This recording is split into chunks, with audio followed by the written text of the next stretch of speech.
Black and Indigenous people have shared a history of injustice, and we deserve a future of shared justice. And this conversation is for us all.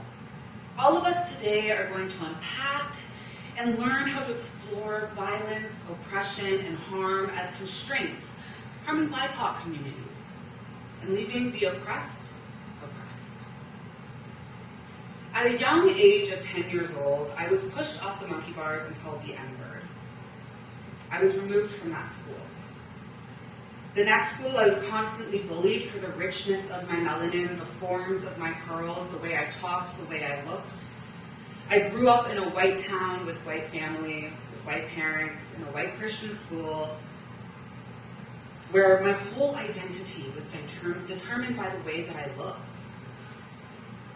I constantly struggled to not only see myself in the media, but see myself in any form of representation around me, whether that was teachers, whether that was medical services.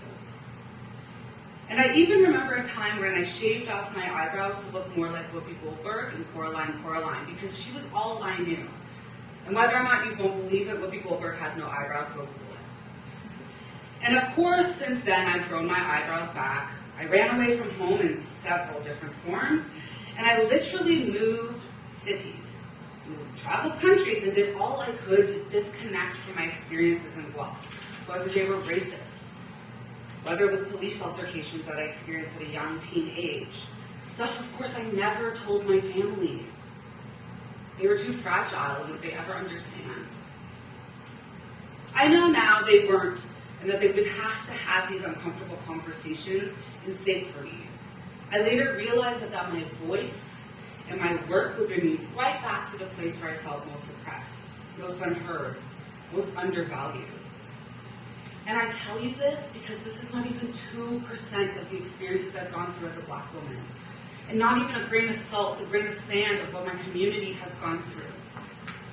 And while I cannot speak for all of us, I can do my best to try and advocate and educate. Colonialism was quite literally based on a system of white supremacy and entrenched in a system of white power. Our Indigenous populations were seen as inferior and therefore could be dominated by the white population. This same case was with enslavement. African and Caribbean populations were quite literally dehumanized in order for them to be enslaved. In Canada, we have an establishment of social, economical, financial hierarchy, governmental, leaving Black and Indigenous people at the very bottom. And we haven't quite had a clean break from that reality. The law that allowed for segregation remained on the books in Ontario until the late 1960s. And the last segregated school closed in Nova Scotia in the 1980s. Not to mention the last residential school that closed in the 1990s, bringing that history even closer to where we are now.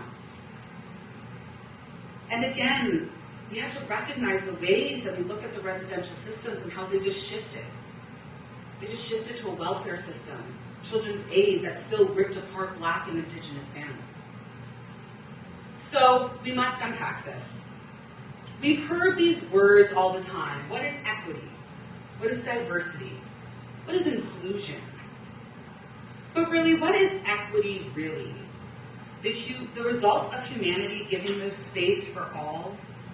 The result of what equity and equality really looks like? What does it look from a white or a colonial perspective? There should be no such thing as equity-deserving groups.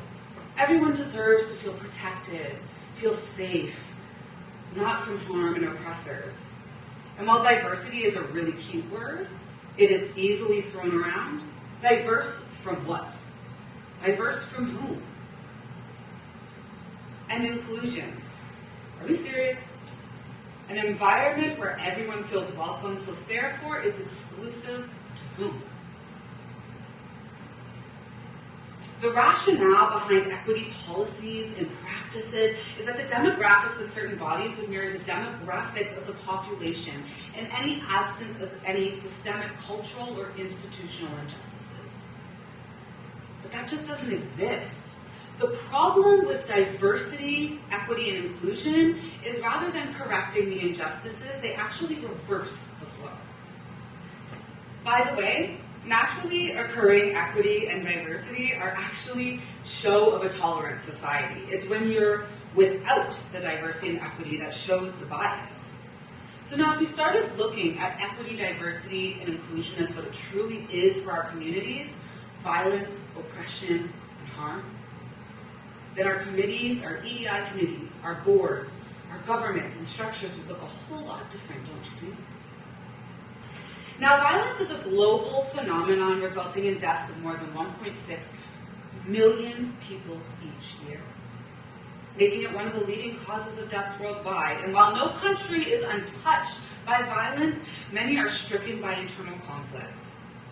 And let me please mention that not all violent deaths can contribute to war. More than 80% of these deaths occur outside of armed conflicts. That means justice systems, health, social welfare systems, sexual and psychological abuse. Structural violence exists when certain groups, classes, genders, or nationalities have a privilege to goods, resources, or opportunities over others. And then when this unequal advantage is built into a social, political, and economic system that governs our lives, we're at a loss. And doesn't that sound familiar? It does, because it's Canadian structure. And when we look at the structure of violence, this type of work really requires both political and social change in order for us to transform the existing racist and colonial structures. These issues are a matter of life or death. When families must choose between paying for medicine or feeding their kids, keeping a roof over your head or your health expenses.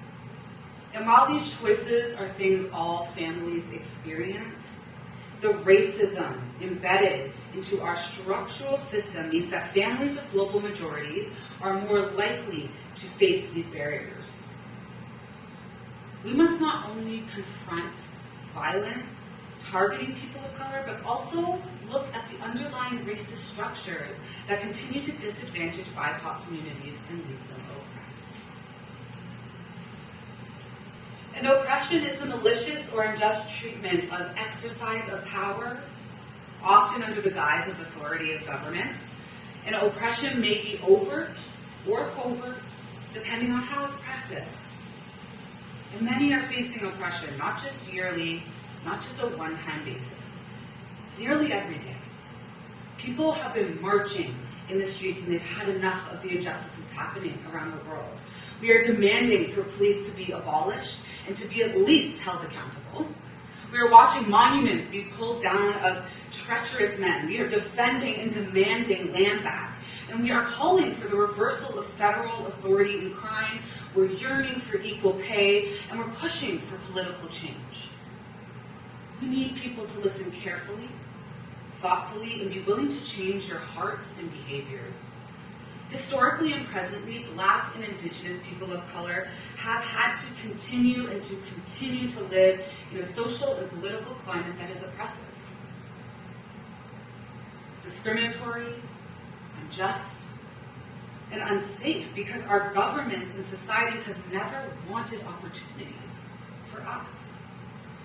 So unlike a history book, history itself doesn't quite have a clear ending. We've made progress as a nation, and as I remember that, I think about my ancestors before me. Maya Angelou, John Ware, Viola Desmond, Harriet Tubman, Martin Luther King Jr., Frederick Douglass, and the list goes on and on, so it allows us to see that the progress of where we have come. But it's actually the change in oppression that actually needs to shift. It really seems like this past issue, and we have shifted in some forms, but these racial structures is what keeps the oppressed oppressed. The system of Jim Crow, for instance, gave way to many systems of mass incarceration and voter suppression. Consider that in the early 2000s, banks steered Black and Latino borrowers to riskier, more expensive loans, therefore ensuring the collapse of the housing market, and therefore wiping out all Black and Latino wealth. The lingering effects of segregation that have happened on education, job opportunities, and health, in a financial system that continuously gives white men greater rewards than others. A criminal justice system that is punitive if you're black, but somehow able to find forgiveness if you're white. The sense that one's labor and one's life is less valuable than another because of the color of my skin. We need to be accountable as well. When we look at police laying poor charges against black people, they should be held accountable for that. When our politicians and our leaders create these policies that have racial practices, they should be held accountable for that. When your business owners or the worker you have working for you has racist practices, they should be held accountable for that. And while oppression does happen in many forms, it does have one key universal element that holds us all together. Oppression is when one opposes a will unto another, and it is somehow seemed justified. Not to mention what white privilege and resilience of our community looks like between that conversation. And then that's how harm happens. And harm is a deliberate injury or damage to someone, something, or person. This could be physical, psychological, for example, harassment, intimidation, those causes of stress that we see all the time in our day-to-day. And these words that we use, decriminalized, marginalized, racialized, or any other word that white folks want to call me to categorize me, doesn't actually explain who we are. It's important to recognize that our Black and Indigenous populations, our other global majority populations, are not a monolith. We are not struggling, and struggling is not my narrative. It was a narrative imposed to me by white people, that's for sure. And it does continue to happen in the ways of violence, oppression, and harm onto our communities. And when we let people fall due to the sheer access and privilege, and we let social, political, and economic marginalization continue to play out, we fail as a community. We fail as a humanity. We also end up paying more to criminalize people than to help them. And this isn't just a US issue. Canada has a deep and multifaceted problem with the way that police interact with Black and Indigenous people, leaving our bodies constantly at harm and risk. These issues that happen are systemic, they're governmental, they're health, they're economics. And since 2020, these racial inequities have really been brought to light. This momentum that came through the protests. But it left us exactly where we were in the 80s, in the 2000s. 10 years ago when we lost Trayvon Martin. 2015 when we made community plans for a difference and saw no action.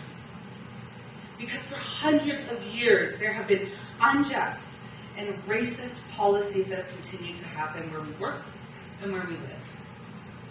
It might be the air that we breathe, it could be the water that you have access to, the quality of your education, or the access to healthcare. So what are ways that we can decrease harm? I like to use the 3 B's: balance, barriers, and blind spots. 1, balance. Balance of experience for less represented groups.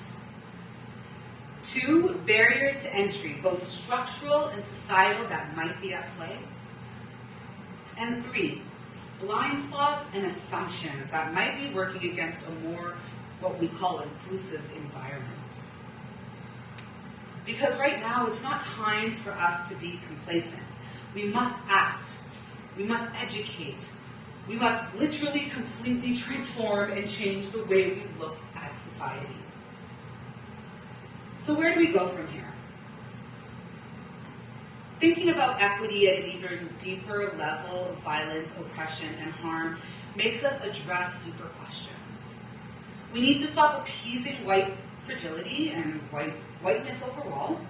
We need to not continue to look at EDI as it doesn't always reflect the actual situations happening to BIPOC community members.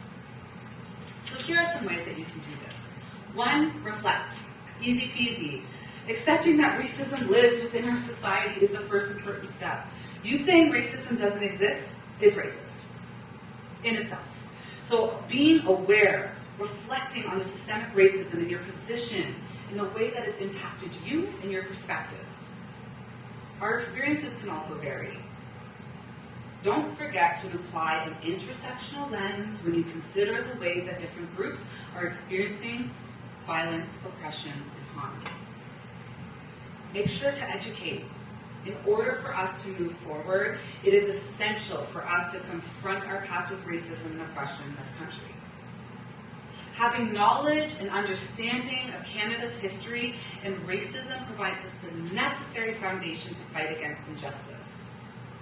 Knowing the truth of what happened to Turtle Island, what we know as Canada today, the enslavements, and I want you to take time to not only educate and reflect on all those tragic stories, but all the joyful ones too that make up our beings. And challenge yourself. Speak up. This is time for us to bring these conversations to our communities, to the people next to you, your next door neighbor, your mother. Regardless of our intersectional identities, talking about racism is not easy. But imagine how uncomfortable it's been for us. Your ability to have more meaningful and productive conversations will help you grow your practice more. Because we must change. We must change at a federal level, passing the Equality Act. We must change at a provincial level, protecting our BIPOC, trans, and queer community, our non-binary siblings from any of the attacks that they've been facing. We must act at a local level, ensuring that our public and private institutions are investing in communities in real ways. We must act at a community level, having conversations with our friends and with our families. We really need to look at our elected and appointed officials, like all the way from the top, straight down to the bottom. I mean, your city mayor. Ask them questions and get involved. We need to act at a personal level, identifying where our privileges intersect with other people's oppressions to see where we can really begin to show up in allyship for each other. And we need to be advocates for each other, for the system, for each person, for better services, children's aid, mental health, criminal justice. The list can go on and on. In conclusion, we must first differentiate diversity, inclusion, and equity. Then let's have the real conversations around violence, oppression, and harm. And second, we must begin assessing those 3 B's of harm in our professional organizations, in our institutions, in our professional spaces. And then we must take considerations in all efforts on whether or not that education is research is making that change. And if that all sounds too challenging, let's just start with one of these, a conversation. We each have an active role to play in working against violence, oppression, and harm, finding ways to elevate historically and systemically left out groups. Education is key to effectively defeating systemic racism. And to do this, we must accurately describe the universal similarities that also unite us all as a people and continue to advocate for those who have been included in theory but left out in practice, and therefore affected by the violence, oppression, and harm. I thank you so much for coming to my talk.